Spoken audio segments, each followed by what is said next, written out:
On y trouve quand même des habitants, des reptiles. Oui. Et des êtres vivants, oui. Mais pas des êtres humains encore. On ne sait pas pourquoi. Cela peut traîner ainsi. Pourquoi un tel relâchement depuis des mois? Les tentatives vers la direction départementale de l'urbanisme ont été vaines. Le maire de Lokossa a du mal à comprendre que ces nouveaux quartiers soient toujours inhabités.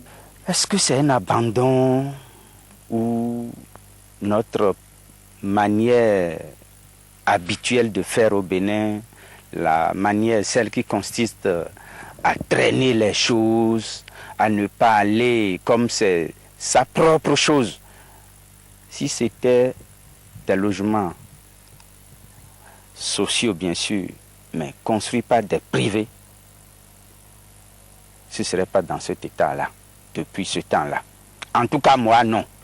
Il y a quelques mois, des envoyés du ministère de l'Urbanisme étaient passés collecter les demandes adressées à la mairie, a-t-on appris. Les demandes ont été faites sans que les prix de cession soient fixés. On peut déjà fixer les prix. Inviter ceux qui veulent y habiter, ceux qui veulent acheter les bâtiments, à avancer quelque chose. Et avec cette avance-là, on peut encore réaliser des choses dans la maison ou rembourser quelques frais de la banque. Lors de l'inondation qui avait frappé la commune, certains sinistrés avaient eu envie d'aller s'y installer, mais n'ont pas eu le courage de l'exprimer haut. Pour l'instant, les deux sites sont en proie à la détérioration. Les matériaux pourrissent. La mairie est impuissante. Mais est-ce que ça va rester longtemps comme ça? Qui perd? Si ce n'est pas le gouvernement ou le pays, nous aussi à Lokossa on est en train de perdre. Puisque vous avez dit tout à l'heure, il y a des reptiles. Est-ce que nous allons attendre jusqu'au moment où les reptiles vont commencer par attaquer la population? Si l'État et la mairie de Lokossa en sont les perdants, on en trouve qui ne le sont nullement.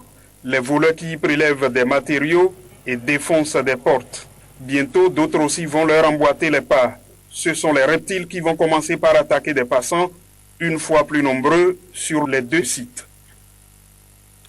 Voilà, mesdames, messieurs, c'est bien sûr sur ce reportage de Assiomo Kanyassioban que nous refermons cette édition du Grand Format. Merci à vous toutes et à vous tous de votre aimable attention. On se retrouve dimanche prochain.